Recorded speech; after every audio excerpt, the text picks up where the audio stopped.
Bonjour à toutes et à tous, je suis ravie aujourd'hui d'accueillir Pascal. Bonjour Pascal. Bonjour Mélanie. Comment vas-tu aujourd'hui? Je vais bien. Oui. Malgré la pluie ambiante bretonne. Peut-être grâce à la pluie. Peut-être grâce à la pluie. Alors Pascal, je vais te présenter un petit peu. Nous, on se connaît depuis très longtemps, je pense, parce que c'est à l'époque... Bon, à la base, tu es coiffeuse quand même, faut préciser. C'est ça. Et à l'époque, donc on s'est rencontrés quand tu étais salariée dans un salon de coiffure alors je sais plus comment ça s'appelait, Bien dans sa tête, je crois, Oui. de Jean-Michel. Mm-hmm. Donc ça fait quand même longtemps. Je sais pas combien de temps, peut-être 15 ans. Ça doit faire entre 15 et 20 ans. Voilà. Donc tu m'as connue petite. Et puis toi après tu as créé ton propre salon, mais ça tu nous raconteras. Puis tu es partie pour des raisons, d'autres raisons, et puis ensuite on s'est retrouvés puisque tu as recréé ton salon. Aujourd'hui avec ta patte, avec ce que tu as vraiment envie d'offrir en termes de coiffure. Et pareil, on ira approfondir ce que tu fais vraiment en termes de coiffure. Mais du coup, est-ce que tu peux nous raconter déjà, de façon plutôt bref, mais tu as le parcours de ta vie, pourquoi t'en es là aujourd'hui? Oui, mais c'est un long parcours, puisque ça fait 43 ans que je suis coiffeuse. Ah ouais. Quand même, donc pour faire court, j'ai eu beaucoup de chance de rencontrer un maître d'apprentissage quand j'avais 16 ans, qui a bien compris que si elle ne me parlait que esthétique de la coiffure, j'abandonnerais vite. Comme j'étais une enfant un peu sauvage et proche de la nature, j'aimais bien tout ce qui était biologie, plantes et tout. Et cette femme a eu l'intelligence de comprendre qui j'étais et m'a orientée vers plus le soin du cheveu et du cuir chevelu avec un laboratoire qui s'appelle la Biostétique et qui était vraiment précurseur dans le domaine puisqu'ils existent depuis 1937 et ils ont été dans les premiers à utiliser les plantes et les huiles essentielles. Voilà, ça a été le départ pour moi et la conscience aussi que cette femme m'a donné, c'est quand tu es coiffeuse, tu ne t'occupes pas que des cheveux. Sous les cheveux, il y a des gens. Et la conscience de l'humain et de l'importance du métier, qui pour moi au départ était un métier tellement futile que je me demandais ce que je faisais là. Mais voilà, j'ai très vite compris que il s'agissait de s'occuper des femmes au-delà de leurs cheveux.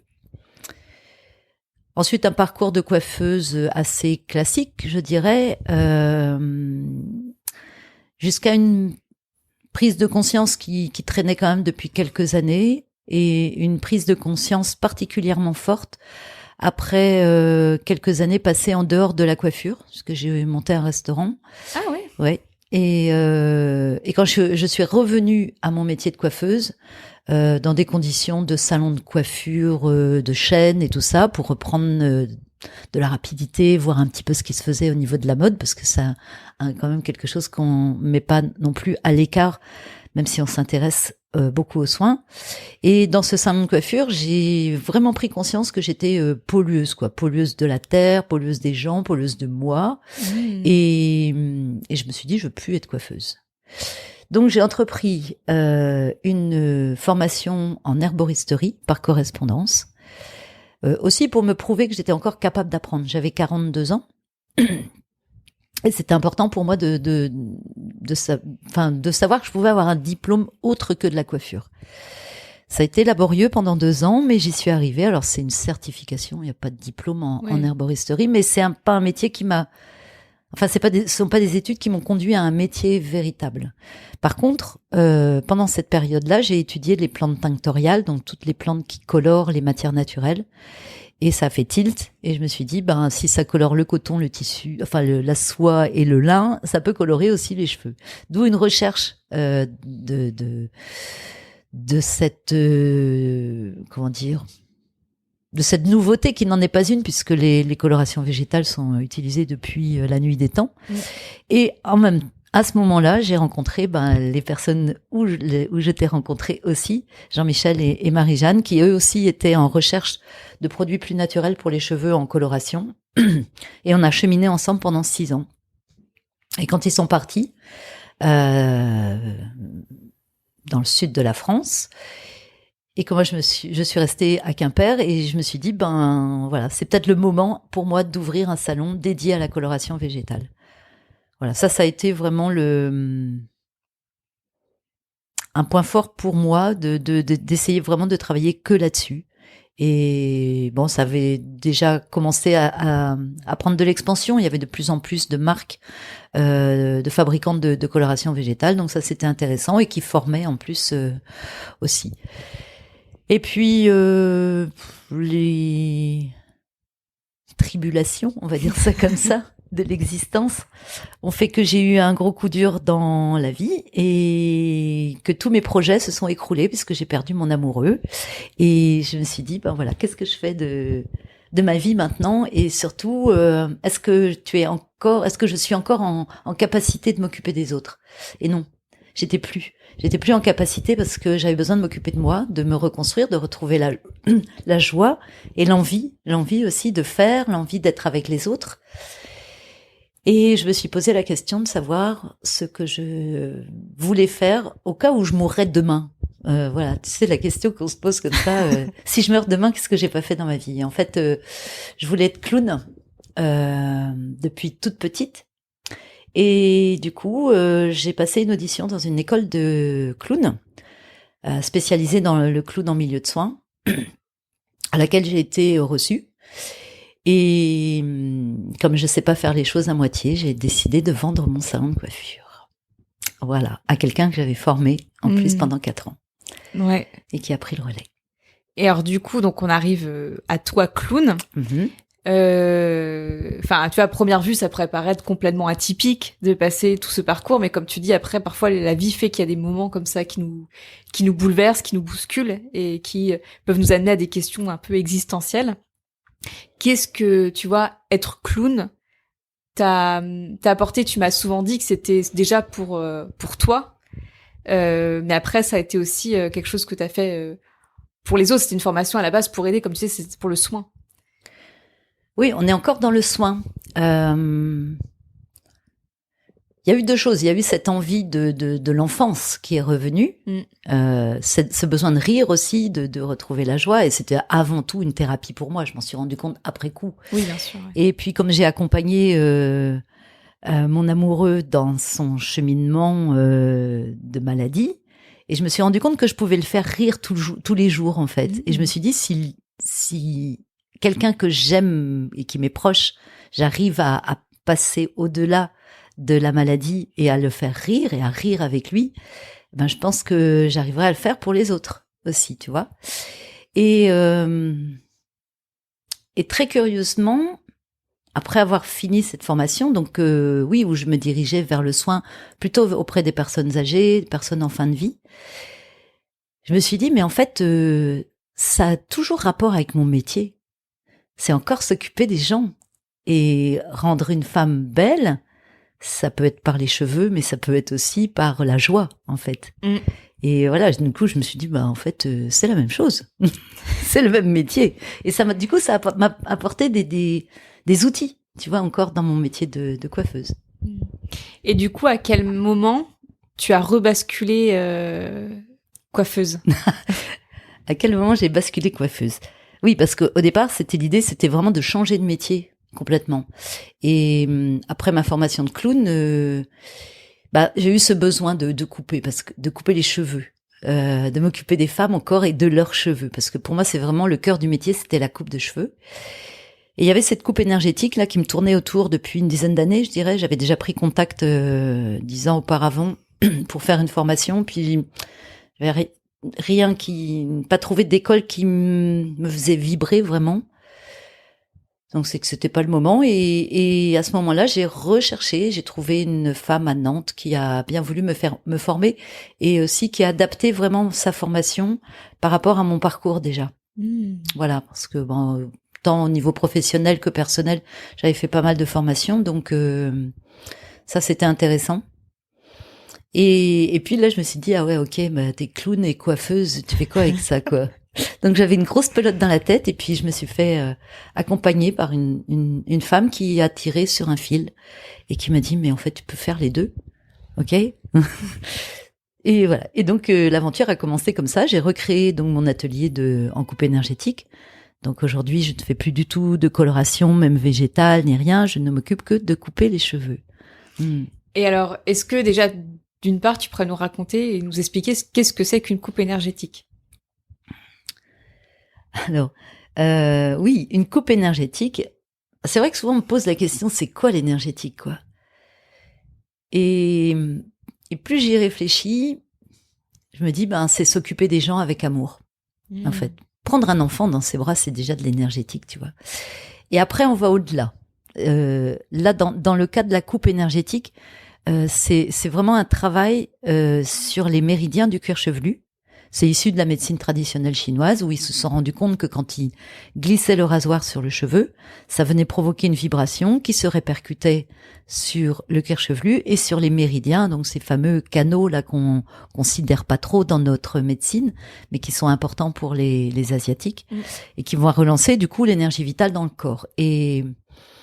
Et ces méridiens, principalement sur le cuir chevelu, sont rattachés à des organes qui viennent nettoyer le corps. C'est pour ça qu'on dit que quand on fait une coupe énergétique, on vient faire un nettoyage. Et en plus, ces organes, souvent, comme beaucoup d'organes, sont impactés par nos émotions. Donc on vient travailler aussi sur les émotions. C'est un espèce de... Moi, j'appelle ça un nettoyage de grenier, en fait. Comme si on venait, tu vois, se débarrasser des choses inutiles là qu'on garde depuis très longtemps et qu'on a mal au cœur de jeter peut-être, mais qui nous servent à rien et qui nous ont construits malgré tout.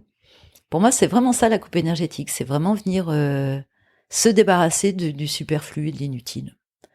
Voilà, par cette vibration là qui va vraiment se répercuter dans tout le corps. Et puis après, ça c'est vraiment la base. Tous les coiffeurs énergéticiens font ça. C'est le geste du coiffeur énergéticien. Alors on travaille avec une lame de rasoir, rasoir traditionnel qui n'est plus utilisé en coiffure aujourd'hui. Certains coiffeurs énergéticiens vont le faire avec un sabre aussi, un petit sabre japonais, c'est super chic. Voilà. Donc faut une bonne maîtrise quand même de l'outil. C'est mieux. Voilà, pour pas que la cliente reparte avec le crâne rasé, mais bon, ça se passe bien jusqu'à présent, tout le monde est sain et sauf. Et voilà, et puis après c'est toujours pareil, qu'est-ce qu'on met autour de ça? Parce qu'il s'agit pas de se jeter sur une personne comme ça et puis lui faire crisser les cheveux, voilà, non, il y a aussi une préparation et pour moi c'était important d'être en conscience toutes les deux aussi, la cliente et moi. Et d'être vraiment consciente de ce qu'on vient faire quand on vient couper ses cheveux. Et pour le professionnel, c'est aussi être en conscience de ce qu'il va couper. Du coup, un temps d'échange est important pour comprendre le parcours un petit peu de la personne qui vient me voir et pour poser les choses pour que on soit vraiment à l'écoute de ce qui se passe à l'intérieur de nous, de notre intériorité. Eh bien, je propose toujours de faire une relaxation, soit par la méditation guidée avec des instruments sonores, ou nouveauté depuis cette année avec... Extraordinaire. Ouais, tu as testé. Avec les fameux diapasons sonores qu'on appelle des accordeurs cérébraux et qui nous mettent dans un état d'hypnose et pour venir là encore travailler beaucoup sur notre inconscient et la réparation.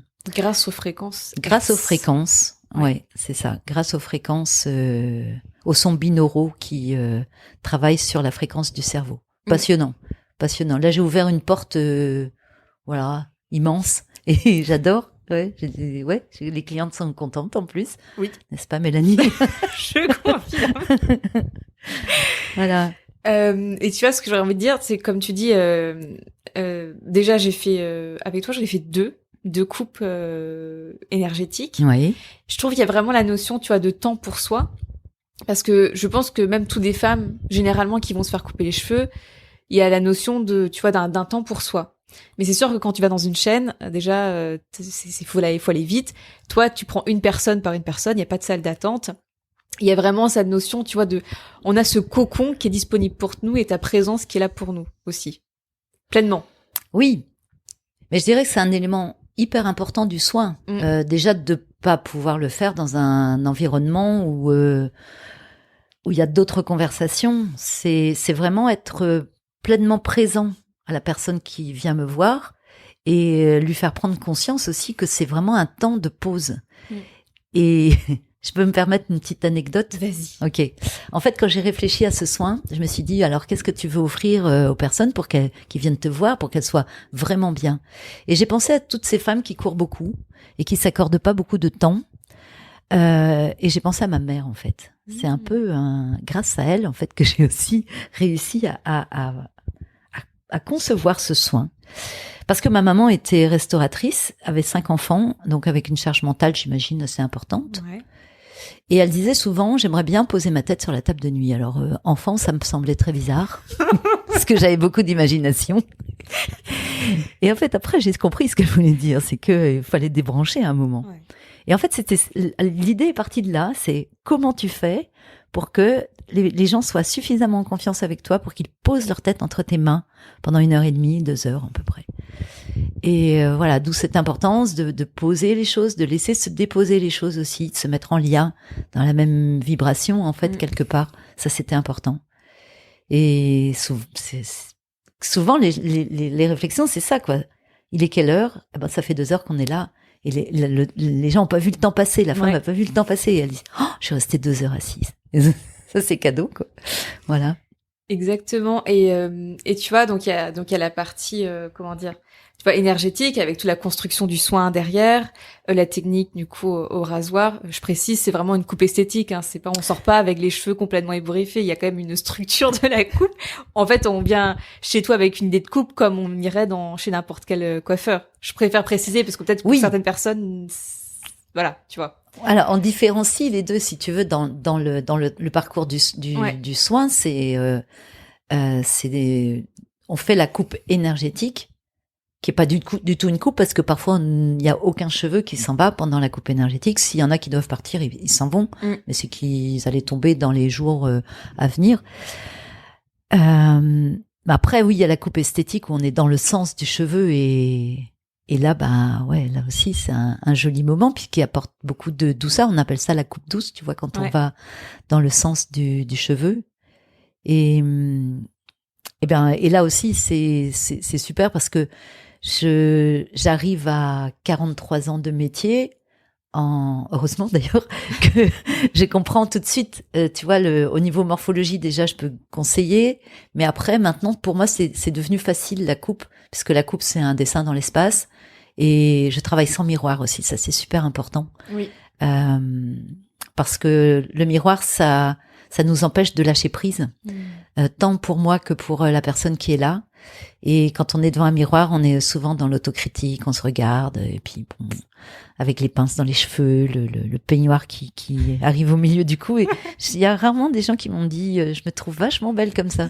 Donc, pas de miroir, c'est vraiment pour s'autoriser à fermer les yeux aussi. Oui. Enfin, pour la cliente, pas pour moi, hein, mais et ça c'est super important. Ça rajoute aussi à la détente. Et puis la surprise après aussi, quand on a fini la coupe, de voir la nouvelle Mélanie, par exemple. Ouais. Voilà, qu'est-ce qui s'est passé pendant cette coupe? Ressentir ses cheveux, prendre en compte qu'ils sont vivants, qu'ils font vraiment partie de nous, quoi. C'est pas une entité à part.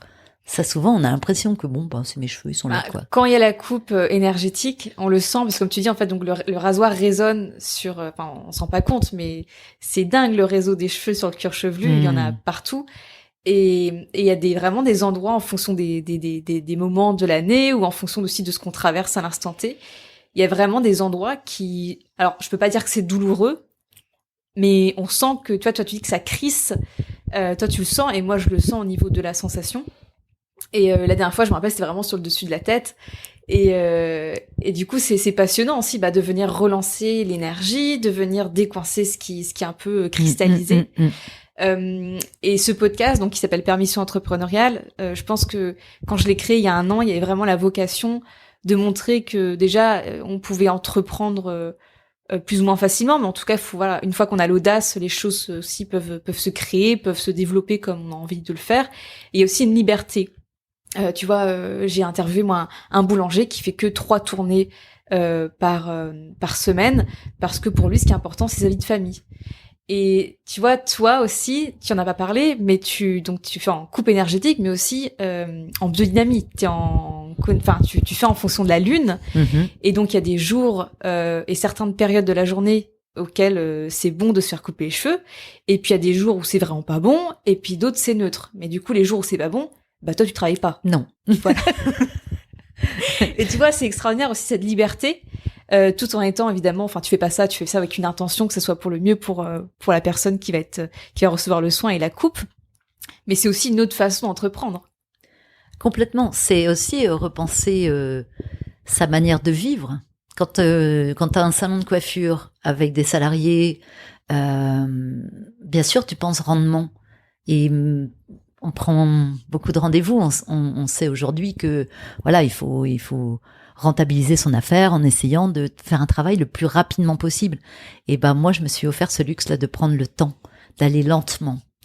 Et déjà, le rasoir impose ça. Tu vois, c'est un outil qui est quand même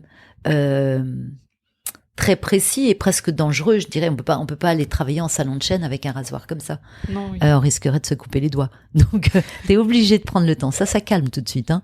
Et ça, c'est un luxe, un luxe. Je sais pas si on peut appeler ça un luxe, mais c'est un truc incroyable, quoi. De prendre le temps, de se dire, voilà, là j'ai le temps. La cliente arrive en retard, elle a le temps. On n'est jamais pressé par l'heure, quoi.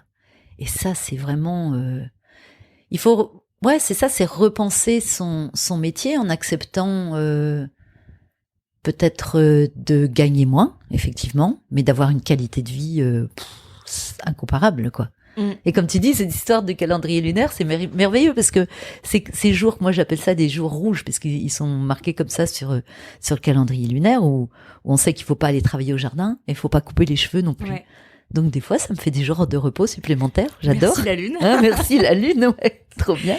Mais anecdote, parce que moi j'avais des cheveux très fins quand j'étais enfant. Mm-hmm. Et du coup, on avait dit à papa et maman, tu sais, de les couper courts. Parce qu'on leur disait comme ça, ils repousseront plus drus. Oui. Et ça avait rien changé. Et en fait, je dois avoir, je sais pas, 6-7 ans, quelque chose comme ça. J'étais jeune. Et maman a entendu parler de ce fameux calendrier lunaire qu'on peut acheter d'ailleurs dans les Biocoop, un peu partout. Aujourd'hui, dans toutes les librairies. Même dans les librairies. Ouais. Et parce que comme tu dis, en fait, quand on veut jardiner, c'est idéal pour savoir, il y a des jours feuilles, des jours fruits, etc. Et ça vient vraiment, en fait, participer à ce que tout soit fluide et pousse mieux. Au final, comme les cheveux.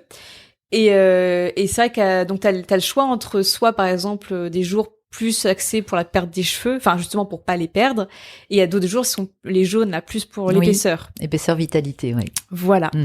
Et ben à partir de ce moment-là, à chaque fois que je me faisais couper les cheveux, maman elle vérifiait que c'était bien un jour jaune à épaisseur et vitalité. Et ben mes cheveux, au fur et à mesure, et ben ils ont vachement épaissi. Comme quoi, tu vois? Ah non, mais c'est pas des blagues, hein. C'est ce fameux calendrier lunaire. Je pense qu'il est utilisé par les jardiniers depuis qu'ils ont connaissance des astres et de l'influence de la lune sur le vivant, quoi. Et donc on fait pas n'importe quoi avec la nature, effectivement.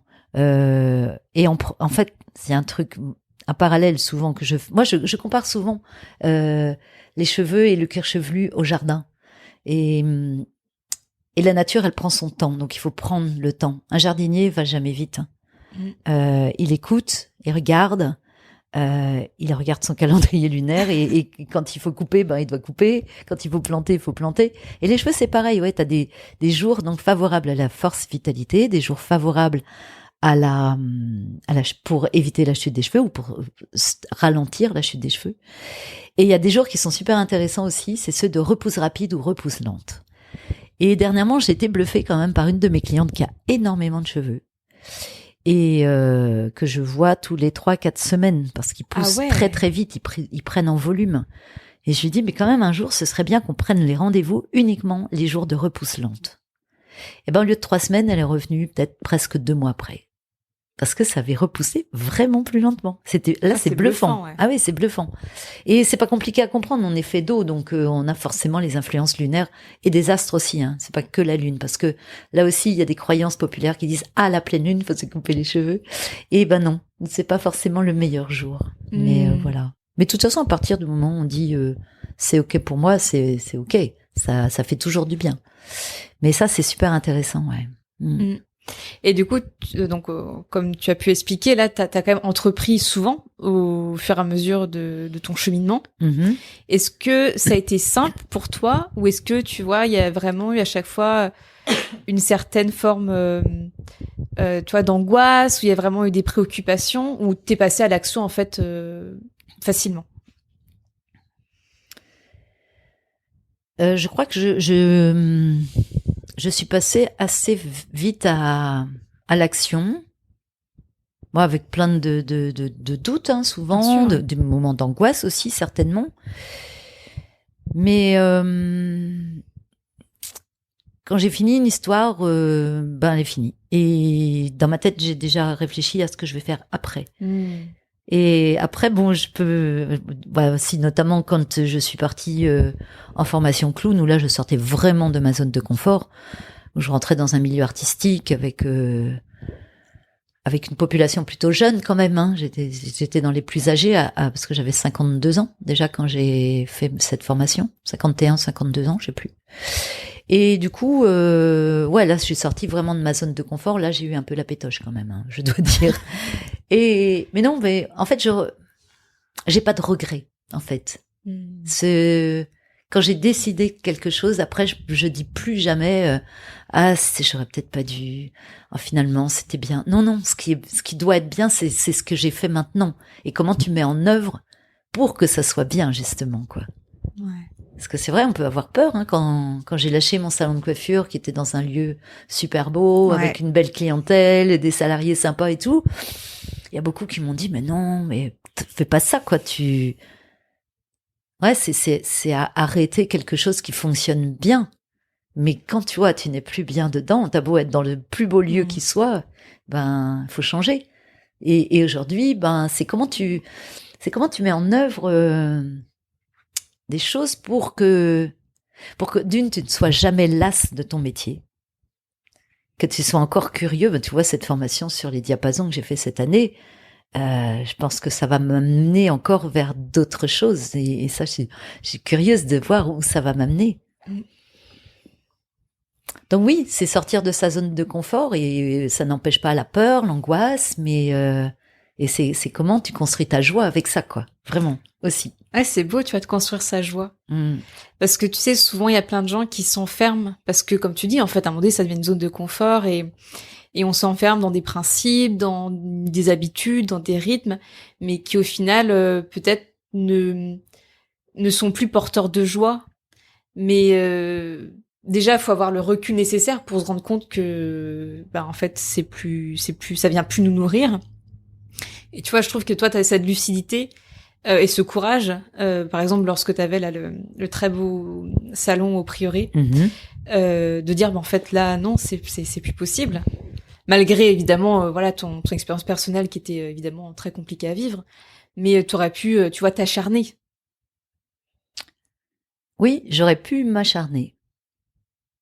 Et oui, et souvent on voit ça. D'ailleurs, les gens qui perdent un être cher, ils se noient dans le travail. Exactement. Ouais. Tu vois, et puis un jour, sans joie, ils meurent. Donc construisons notre joie. Voilà, et c'est ça. Et effectivement, je veux dire, moi j'en parle sans problème du décès de mon compagnon, parce que et souvent, parfois, je peux choquer en disant que c'est un cadeau quelque part, parce que on a aussi beaucoup discuté. J'ai eu de la chance de l'accompagner, donc de beaucoup discuter avec lui, parce que c'est quelqu'un qui était très lucide et qui n'avait pas du tout peur de parler de ce voyage-là, du bout vers lequel on va tous un jour. Et c'est aussi rendre hommage aux gens qu'on a aimés, qui sont partis, que de dire, moi je suis vivant, et que pour vous, je suis encore dans la joie. Et là, je m'égare un petit peu, mais non, pas tant que ça. Non, je m'égare pas. Et voilà, et c'est toujours en fait être curieux de nos ressentis. Et comme tu disais tout à l'heure, on peut rester dans sa tristesse, et puis dans sa routine. C'est rassurant aussi quelque part, une routine, tu vois. Et puis moi je sais pas, moi j'ai besoin de feux d'artifice sans doute, et de trucs un peu voilà, qui me font vibrer, quoi. Et puis il y a tellement de choses à découvrir, enfin on n'a jamais fini, c'est selon nos capacités évidemment. je serai jamais un grand chimiste ou. Non, mais tu suis ta joie. Mais je suis ma joie et ce qui me fait du bien, quoi. Tu vois, avec mes capacités d'apprentissage, mes capacités intellectuelles, et je trouve des choses et ça te nourrit et ça vraiment ça te fait que tous les jours, et ben quand tu ouvres ton carnet de rendez-vous et puis tu regardes qui vient, est-ce que tu vas faire et tout ça. Déjà le matin t'es content, quoi. Et puis content de transmettre ce que toi tu as eu plaisir à apprendre. Ça c'est vachement bien aussi. Oui, puis tu vois, on parlait tout à l'heure de la mort, mais au final, c'est un hymne à la vie, tu vois. Il y a vraiment ce côté, en fait, je suis vivante et et c'est construire, tu vois, ce sentiment d'être pleinement vivant. C'est ça. Fais quand tu es vivant. Après, c'est trop tard. On fait autre chose. Ailleurs, tu vois. On fait autre chose ailleurs. Mais bon, pour l'instant, on est là. Mais on a incarné sur Terre. Ouais. Voilà, il faut autour de soi, au mieux déjà soit se rendre heureux pour pouvoir rendre les choses. Voilà, c'est toujours pareil quand tu es dans un métier où tu as la relation avec les gens. Si tu arrives le matin complètement ratatiné et comment tu veux t'occuper des gens qui eux vont pas bien non plus et qui viennent te voir pour aller mieux, ça peut pas marcher. Oui. Ça peut pas marcher. Non. D'où ce travail tout le temps, mais c'est un travail quotidien aussi. Je sais pas ce que tu fais toi avant de commencer tes journées quand tu travailles, mais moi j'ai besoin de m'occuper de moi avant de commencer mes journées, d'aller dans les jardins, regarder la nature et me balader pendant au moins une demi-heure chaque matin, quoi. Et comme tu dis en fait tout à l'heure, tu vois, t'as choisi cette liberté déjà de suivre les cycles de la nature, et puis voilà de pas enchaîner les rendez-vous, mais même ces jours où c'est feu vert ou oui, c'est jaune en fonction voilà de la vitalité, etc. Tu cherches pas en fait, tu prends le temps pour la personne et tu prends le temps pour toi. Et dans mon activité, c'est pareil. Je n'ai pas vocation à remplir mon agenda, ça n'a pas de sens parce qu'il faut être bien déjà, faut avoir de l'espace pour soi, du souffle et l'envie. Moi, je sais que si je remplissais, enfin, je fais avec le cœur ce que je fais aujourd'hui, mais si ça ne devenait que mon quotidien, je pense que je n'aurais plus aucune envie. Enfin, il y a ce côté vraiment s'écouter. Tu vois, c'est on revient toujours à pareil, à l'amour de soi, à s'écouter, à la connaissance aussi de quel rythme est bon pour nous. Et puis il y a aussi la vie. Il y a certaines périodes où on peut travailler davantage, d'autres où, enfin toi tu parlais tout à l'heure que tu étudiais tout ce qui était les diapasons. Moi en ce moment je me forme à la nutrition. Ça prend du temps aussi de se former. Donc il y a tout ça qui fait que oui, il faut savoir quel est le rythme qui soit juste pour nous. Ouais, et quand tu dis ça, de prendre du temps pour apprendre, c'est encore pour transmettre, tu vois. C'est aussi la transmission qui est importante. Et quand on parle transmission, on pense peut-être aux études qu'on a faites ou à nos savoirs. Mais la transmission, c'est aussi... je reviens toujours avec ma joie, mais c'est aussi transmettre la joie, quoi. C'est super important. Ouais. Mon plus beau cadeau, moi, c'est quand les gens partent d'ici. Des fois, ils arrivent fatigués, un peu déprimés, tout ça, et puis mettre toujours cette intention en me disant, allez, hop, Mélanie ou Anne ou Jean-Michel. On met de la joie, là. Et quand ils veulent sortir d'ici, il faut qu'ils aient le sourire, quoi. Tu vois, je me dis, voilà, là, c'est mon intention. Qu'ils sortent d'ici avec le sourire. Et quand je vois ça, ça c'est cadeau, quoi. Ça c'est cadeau. Et ouais. Et effectivement, pour ça, il faut prendre soin de soi. Mais je peux pas me lever à 8h du matin et prendre un café et m'occuper de quelqu'un à 8h30. J'ai besoin de m'occuper de moi avant, aller me nourrir, aussi se connecter à la nature. Ça c'est super important, quoi. Si t'es coupé de la nature, tu peux pas te ressourcer. Enfin, je crois pas. Après, je pense qu'il y a tellement de façons de se ressourcer. Et je pense que la nature, en effet, en fait vraiment partie sur plein d'aspects. Il y en a qui vont dans les forêts parce que c'est la forêt qui leur fait du bien. D'autres, c'est la mer. Puis je pense qu'il faut suivre aussi ses envies. Il y a des jours où on est plus forêt, peut-être d'autres plus mer. Et puis parfois, on a envie de juste rester chez soi et c'est bon aussi. Ouais. Mais encore une fois, voilà, c'est suivre en fait ce qui nous fait vibrer. Tu le disais tout à l'heure, c'est suivre sa joie, c'est suivre ses envies. Et je crois que, tu vois, c'est cette liberté qui est quand même vraiment porteuse. En tout cas, elle me porte, elle semble te porter aussi. Oui, c'est beau ce mot de liberté. de liberté, je dirais de curiosité, quoi. La liberté et la curiosité. Quand on a ça, bon, on peut tout faire. Globalement. Il y a une question que je pose à chaque fois, à chaque fin d'épisode, quand je suis avec quelqu'un. C'est qu'est-ce que tu penses qui se passerait si partout dans le monde, chacune des personnes se donnait la permission d'entreprendre sa vie?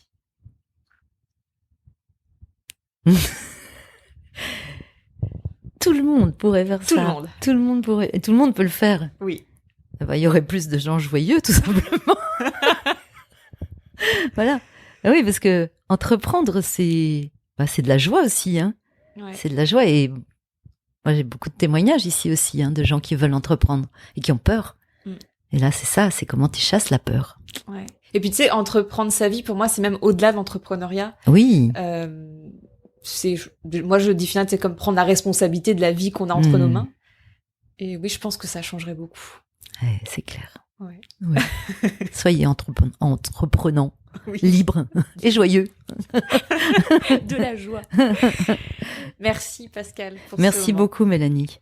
Et puis à tout bientôt pour une nouvelle coupe. Avec plaisir.